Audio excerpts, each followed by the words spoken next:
속보적인 브리핑 송갑석 민주당 전 의원과 함께하겠습니다. 안녕하십니까? 네, 안녕하세요. 감기는 좀 좋아지셨습니까? 네, 많이 좋아졌습니다. 예, 환절기에 기어서 네. 다들 감기 조심하셔야 될 것 같습니다. 굉장히 이게 기사가 계속 바뀝니다. 속보로 나오고 있는데 부산 금정의 단일화가 지금 합의가 된 겁니까? 어제는 합의가 됐다가 또 네. 오전에는 결렬이 됐다가 이제 또 다시 합의가 된 걸로 나오고 있어서 복잡하네요. 이제 원래 이런 단일화가 어렵잖아요. 예. 다른 당끼리 단일화한다는 게 예. 어려운 거여서 또 어쨌든 항상 진통을 겪을 수밖에 없는데 현재로서는 원래 오늘 저녁 8시에 토론회를 유튜브를 통해서 하기로 했다고 예. 했다가 오전 10시로 5일 오전 10시로 내일로. 내일이죠. 네. 내일 오전 10시로 연기됐다라고 하는 게 지금 가장 최근에 나온 네. 겁니다. 네. 아, 이게 단일화가 쉽지 않은 것이 어떤 이유 때문입니까?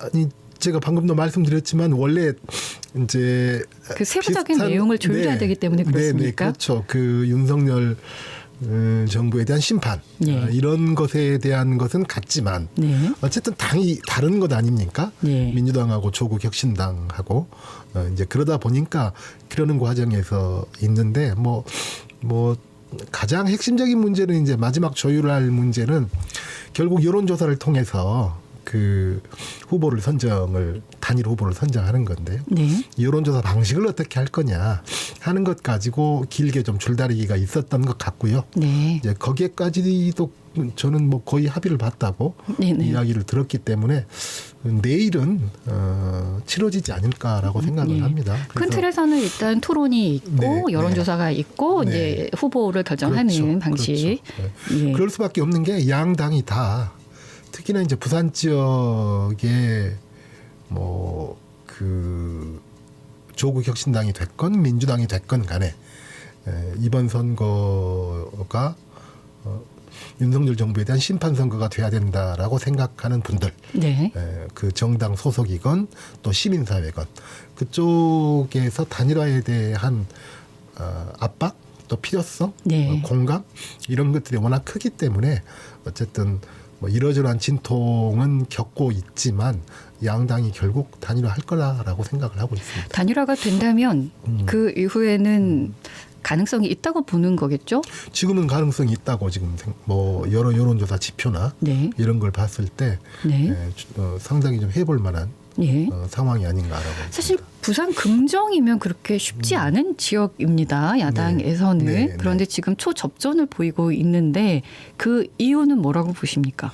제가 지난번 이 방송 나와서도 뭐이 정도면 거의 심리적 탄핵인 예, 것 말씀하셨죠. 아니냐 네. 이런 말씀을 드렸었는데 이게 전국적으로 뭐 부산, 울산, 경남은 말할 것도 없고 대구, 경북까지 민심 위반이 굉장히 크게 나고 있는 거죠. 네. 그러다 보니까 그런 것들이 많이 반영된 결과가 아닌가 이렇게 네, 생각합니다. 그러니까 정부의 심판론 이렇게 네. 봐도 괜찮다는 네. 말씀이십니까? 그렇죠. 네. 네, 알겠습니다. 그래서 이제 조국혁신당도 민주당의 요구를 다 수용하겠다. 네, 네. 네, 단일화하는 데 있어서 네. 그만큼 급박하게 보는 거죠. 중요한 네. 시점으로 보는 그렇죠, 거고. 그렇죠. 네, 알겠습니다. 김건희 특검법, 최상병 특검법 오늘 국회 제2에서 부결이 됐습니다. 이제 가장 중심 있게 봤던 것이 여당의 이탈표가 몇 표나 나올 것이냐 하는 네. 거였는데 네. 결론적으로는 지금 어떻게 되어 있습니까? 어쨌든 김건희 특검법, 최상병 특검법, 지역화폐법 총 3개가 예. 제의가 됐는데 뭐 유례 없는 윤석열 대통령의 24번째 거부권이었죠. 네. 뭐 이승만 대통령 이래로 최다인 건데요.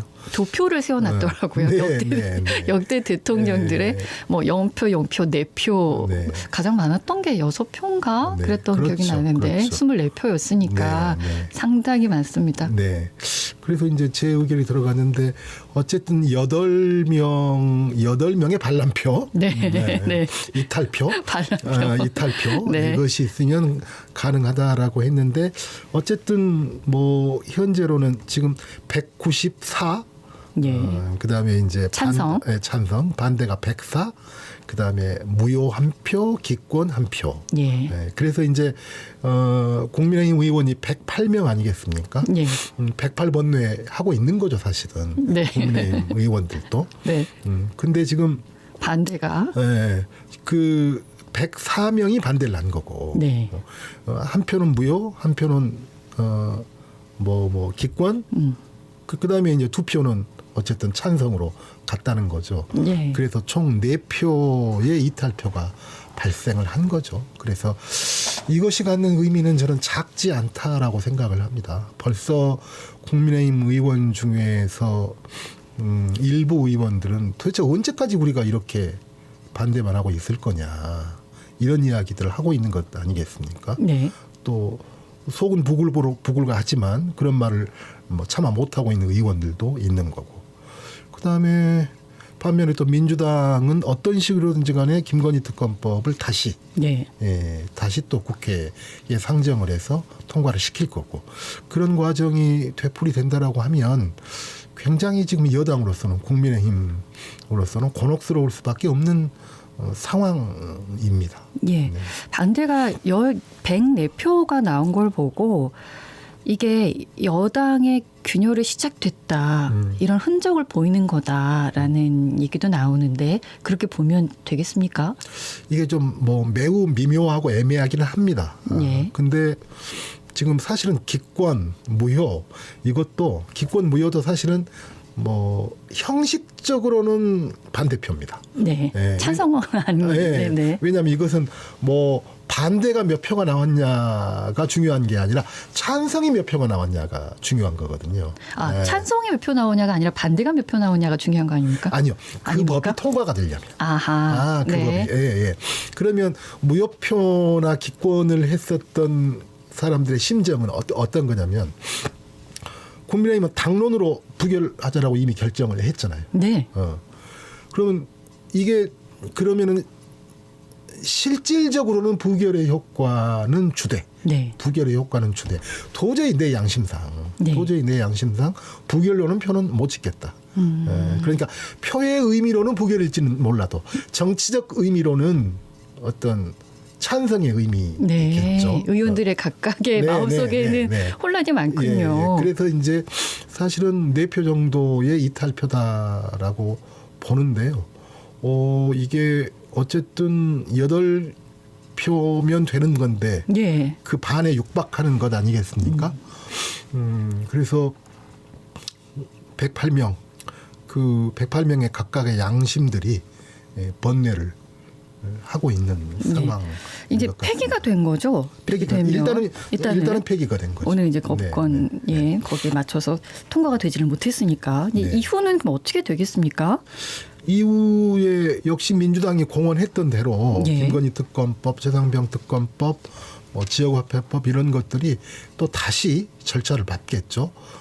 법사위를 거쳐서 본회의에 부의가 되고, 본회의에서 다시 표결이 되고, 표결이 되면 당연히 통과가 되겠죠. 네, 이제 똑같은 내용으로는 할 수가 없으니까 그러니까 이제 새로운 내용을 뭔가 하나 더 넣어서. 더 넣어서. 네. 근데 이제 김건희 특검법 같은 경우는 김건희 여사 관련해서 새로 넣을 것들이 자꾸 생기잖아요. 이제 국감이 시작되기 때문에 더 나올 것 같은데. 자꾸 생기니까. 네. 그래서 이게 지금 무슨 민주당에서 찾아낸 것이 아니라 자중질환 아니겠습니까? 여권 내부에서 스스로 관련된 사람들의 의해서 어떤 폭로가 되는 이런 상황이잖아요. 그래서 저는 정말로 가면 갈수록 김건희 여사, 또 고스란히 윤석열 대통령, 그다음에 여권, 이게 어려워진 상황으로 간다고 봅니다. 어차피 하게 될 건데 지금 하는 것이 가장 좋을 것이다. 특검을 이런 얘기도 나와서 시간을 끌면 끌수록 통과는 되게 돼 있고 더 강해질 텐데 왜 안 받는지 모르겠다는 얘기도 나오고 있고, 다음 주 월요일입니다. 이제 7일부터 국회 국정감사가 시작이 되는데 말씀하셨던 것처럼 이제 김건희 여사 공천 개입 의혹이 계속 나오고 있어서 얼만큼 야당에서는 준비를 하고 있다고 보십니까? 오늘 민주당에서 그걸 그 새로운 김건희 가족 비리 국정농단 규명 심판본부 그걸 세웠습니까? 네. 뭐 짧게 하면 김건희 심판본부라고 하더라고요. 네. 그걸 발족을 시켰습니다. 본부장은 김민석 현재 최고위원 수석 최고위원. 이고요. 네. 그래서 어쨌든 이게 단단히 벼르고 있는 거죠. 그래서 각종 제보도 그곳에서 받고 그 제보 받은 내용들을 우선은 국정감사 때 각각의 해당된 상임위에서 네. 하는 거고. 예. 그렇기 때문에 굉장한 공세가 시작되지 않겠느냐. 근데 보십시오. 우리가 명태균이라는 사람 이름을 알았습니까? 몰랐죠. 이제 전 국민이 다 알게 네. 됐죠. 그다음에 김대남이라고 하는 사람 이름을 저도 몰랐는데요. 알게 되는 것 아닙니까? 네. 이런 식으로 어떻게 이렇게 튀어나올지 모를 상황들이 그다음에 뭐 김대남 그 스캔들 명태균 스캔들도 예. 또 이렇게 계속 파다 보면 뭐가 나올지를 모를 예. 이런 상황이기 때문에 굉장히 김건희 여사는 가면 갈수록 이 건은 더 커질 수밖에 없다는 생각. 일반적으로 이제 국감을 야당의 시간이라고 표현을 하고 의원님께서도 준비를 하셨었을 텐데 그렇죠. 어느 정도 선까지 준비를 합니까? 국감은 어쨌든 여야 할 것 없이 국회의원한테는 국감이 가장 중요하죠. 네. 국회의원의 존재 이유를 말하는 네. 가장 중요한 활동이기 때문에. 근데 국회의원 모두에게 중요한데 특히 야당 의원한테는 더 중요한 거죠. 여당, 정부를 견제하고 이런 역할이기 때문에요. 네. 그래서 어느 정도냐면 국회의원 보좌진들 네. 이직이 가장 높을 때가 국감 끝나고 네. 그 다음 높을 때가 국감 전. 네. 이유는요? 국감 전에는 너무나 이제 국감을 준비를 하면서 와 이건 내가 도저히 감당하기 힘들 것 같다. 일이 많다는 뜻이죠. 그렇죠. 일도 양쪽으로 많지만 거기에 맞게 네. 내가 이것을 제대로 일을 할 만한 수준까지는 내가 안 된 것 같다라고 생각할 수도 있고 네. 여러 가지 압박감 아. 속에서 국감 전에 그만둔 보좌진도 많고 과연 이걸 내가 네. 터뜨릴 수 있을까 그렇죠, 준비할 그렇죠. 만큼. 네. 네. 그다음에 국감이 끝나고 네. 너무 힘든 거죠 이제. 네. 너무 힘드니까 그때 또 그만둔. 그다음에 이제 뭐 의원들 입장에서도 야 국감 해봤더니 조금 역량이 좀 그러는데 뭐 이렇게 생각할 수도 있는 거잖아요. 네. 그 정도로 국감이 국회의원들한테는 중요하고. 네. 자료는 얼마 정도 준비를 하십니까? 몇 달이나? 사안에 따라 다르겠습니다만. 네, 사안에 따라 다르죠. 어떤 특정 사안 같은 경우는 뭐 국감을 위해서 3월, 4월 달부터 준비하는 것은 아니지만, 네. 예를 들자면 이렇게 보죠. 이번 경우요. 이번 경우. 이번 경우 같은 경우는 네. 그 김건희 여사 같은 경우는 22대 국회가 시작되고 나서 계속 그 국회 해당 상임이나 이런 데서 이야기가 된 것 아닙니까? 네. 그때부터 실질적으로 국정감사 준비가 조금씩. 시작된 거죠. 네. 축적돼 온 거죠. 네. 그런 겁니다. 그다음에 이제 국정감사가 중요한 게 국정감사 때 부르는 증인. 네. 물론 증인도 있고 참고인도 있고 그러지만은 국정감사 때는 많은 증인들을 부를 수 있고 100% 다 나오는 것은 아니지만 제한이 없습니까? 증인을 부른 데 있어서? 제한 없습니다. 아. 많은 증인들을 부르고 있고 네. 그 증인들은 국감에서 뭐 법정에서 선서하는 것과 준하게 선서를 통해서 국감에 임하게 됩니다. 네. 그러다 보니까 국정감사가 그만큼 중요하고 근데 반드시 나와야 되는 건 아니죠. 반드시 나와야 되는 건 아닌데 그 사유가 명확해야 됩니다. 명확해야 되고 그다음에 강제로 구인할 수도 있습니다. 아, 그렇습니까? 네. 네. 이번에 그래서 증인으로 채택된 사람들을 보면 뭘 해보려고 하는지가 보인다고. 그렇죠. 또 그렇다고 하더라고요. 네. 사실은 국정감사에서 실질적인 전투는 네. 아주 직접적인 전투는 증인 늘 부르는 것부터 시작이 되죠. 예. 예, 근데 증인이 어떤 의원이 나 부르고 싶어라고 해서 무조건 부를 수 있는 게 아니거든요. 증인도 어떤 증인을 부를지 상임위에서 최종적으로 결정을 하거든요. 네. 상임위에서 통과가 돼야 그 증인을 부를 수 있는 거거든요. 네. 그 전에는 여당, 야당 간사 사이에 협의가 있는 거고. 네. 그러다 보니까 치열하죠. 질문하는 순서는 어떻게 됩니까? 의원들끼리 정해지는 겁니까? 가나다 순서로 합니다. 아, 이름에? 네. 의원의 이름에 가나다 순으로. 네. 가나다 순서로 하는데 계속 가나다 순서로 하는 게 아니고 네. 가나다 순서로 시작을 하는데 네. 뭐 상임위마다 좀 다르긴 하는데 이제 5명씩 끊어서 네. 가나다 순으로 해서 1번부터 30번이라고 치면 첫날은 1번부터 시작하죠. 네. 둘째 날은 6번부터 시작하고 그런 식으로 가는 거죠. 네, 그다음 날은 10번, 뭐 알겠습니다. 11번부터 시작하고. 근데 꼭 그렇게 하려고 해서가 아니라 국감을 하다 보면 꼭 스타 의원들이 또 나오기도 하더라고요. 네, 이번에도 준비를 정말 잘하실 것 같은데 송 의원 입장으로 보면 이번에 반드시 따져야 하고 밝혀내야 할 쟁점이 있다면 뭐라고 보십니까? 이건 뭐 한두 가지가 아니어서요. 정말로 한두 가지가 아니어서 일단은 이 정부는 일을 안 하잖아요. 네. 어떤 목표가 없는 정부잖아요. 뭐 이따 2부 시간에 치매 관련해서 한다고 하지만 네. 물론 저희 정부 때도 치매 관련한 어떤 정책이나 이런 것들에 미흡한 면이 많겠죠. 네. 그렇지만은 어떤 목표가 있는 것 아닙니까? 그래서 그 목표를 향해서 가는 거고 그 5년이라고 하는 동안 목표가 일부 수정되기도 하고 네. 그렇지만 목표에 또 도달하지 못한 것도 있고 뭐 이런 거죠. 네. 그런데 이 정부는 그 어떤 사안에 대해서 우리의 목표는 뭐야? 우리가 하고 싶은 일은 이거야. 이게 없는 거죠. 전반적으로. 그러니까 따지고 물어야 될 것이 끝도 한도 없는 거고. 그럼 이것은 이제 뭘 안 해서 네. 뭘 하라라고 이제 따지는 이런 문제고요. 네. 문제는 뭐 결국 지금 이 정부를 가장 위기로 몰고 있는 것이 결국 김 여사 문제. 네. 제가 지난번에도 말씀드렸지만 그다음에 의정 갈등 문제로서 의료 공백, 네. 심각한 공백. 네. 그다음에 최상병 문제. 그다음에 말도 안 되는 극우 인사들을 임명하는 것. 네. 그다음에 도대체 이 명태균이라는 사람이나 김대남이라는 사람이나 명태균이라는 사람은 공적인 직책은 없죠. 네.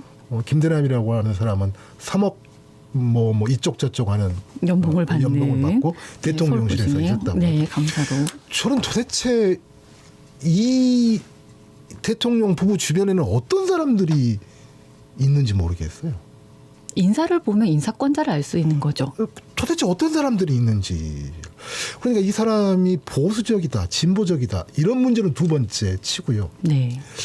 기본적으로 사람으로서 할 수 있는 말, 또 할 수 있는 행동 이런 것들을 봤을 때 정말 우리가 그냥 일반적인 사회생활을 할 때도 해서는 안 될 정도의 수준의 사고를 하고 수준의 언행을 하는 사람들이 지금 김대남, 뭐 명태균 이런 사람들 아닙니까? 예. 근데 대통령 부부는 이 명태균이라는 사람에 대해서 대통령 명박사라고 부르고 김건희 여사는 선생님이라고 명선생님이라고 부르고 네. 그럼 도대체 그 예전에 뭐 무속인들은 두 번째 치고서라도 이 대통령 부부 주변에는 어떤 사람들이 있는 거냐?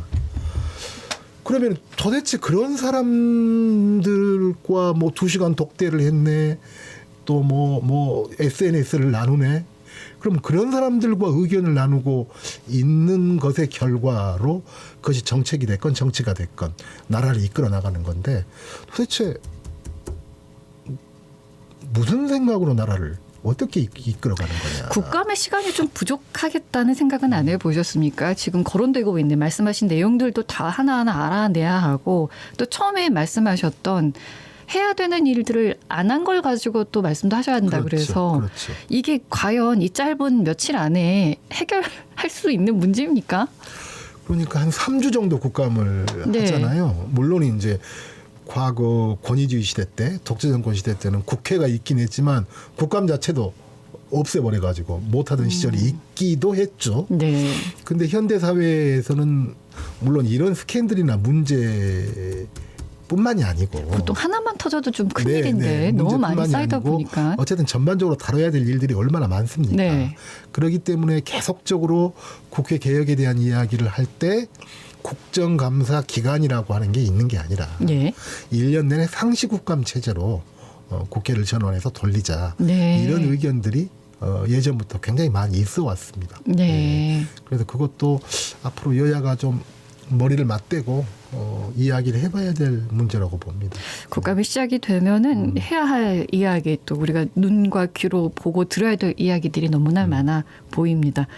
재보궐선거 이야기 좀 나눠보겠습니다. 10월 16일이고요. 우리 전남 쪽에서도 영광하고 곡성이 있는데 영광 같은 경우는 여기도 초접전입니다. 새 후보가. 어떻게 결과를 전망보다는 어떤 식으로 봐야 됩니까? 이번 선거를? 그러니까요. 저는 이제 이 앞전 새 후보가 다 접전이다 이럴 때 깜짝 놀랐어요. 예. 일단 민주당, 어. 조국혁신당, 진보당 이 네, 후보가. 네, 네. 네. 이제 그 전에 제가 듣기로는 진보당 후보도 상당히 나오지만 제가 듣기로는 한 뭐 어쨌든 예. 30%까지는 아니고 네. 상당히 나오지만 굉장히 놀랄 정도로 나오고 그 다음에 민주당하고 혁신당이 거의 비슷하게 나오고. 네. 근데 이제 진보당이 그 정도 나오는 것이 결국은 민주당한테는 조금 불리하게 작용하는 것 아니냐. 민주당 표를 많이 가져가는 것 아니냐. 네. 이제 이런 거였거든요. 근데 이제 가장 최근 여론조사 언론에 발표된 여론조사를 보니까 세 군데가 다 거의 같은 것 아니겠습니까? 예. 네. 국민들은 뭘 보고 있을까요? 같은 건데 저는 민주당에서는 부산 선거하고는 다르게 지금 뭐 국민의힘이 당선될 거다 이런 걱정을 하는 사람은 없는 것 아닙니까? 호남 네. 선거에서는. 네. 네. 그렇기 때문에 어떤 뭐 심판이다라고 하는 것은 윤석열 정부의 심판이다라고 하는 것은 상대적으로 네. 그 의미가 적을 수밖에 없겠죠. 일단 부산 선거에 이제 그 의미를 네. 두는 거고. 그렇죠. 호남에서는 그 의미가 상대적으로 적을 수밖에 없을 거고. 예. 그다음에 국회의원을 뽑는 총선거하고는 다르게 지역의 일꾼을 뽑는 선거에서는 또 다르게 조금 유권자들의 예. 어떤 판단의 기준이 예. 적용되는 것 아니겠습니까? 그래서 그 기준이 뭘까요? 이번 선거에 그러니까 국민들이 바라보고 있는. 그러니까 어쨌든 그 정치적으로 어떤 심판이다 뭐다라고 하는 것보다는 예. 우리 지역에 누가 더 적합한 인물인가. 그다음에 이제 그 인물들에 대한 어떤 지역과 결합된 어떤 판단도 있을 거고 네. 그 인물 고유에 대한 어떤 판단도 있을 거고 네. 당보다는 그리고 내 삶에 도움이 실질적으로 될까? 이런 것도 보실까요? 당연히 그렇죠. 예.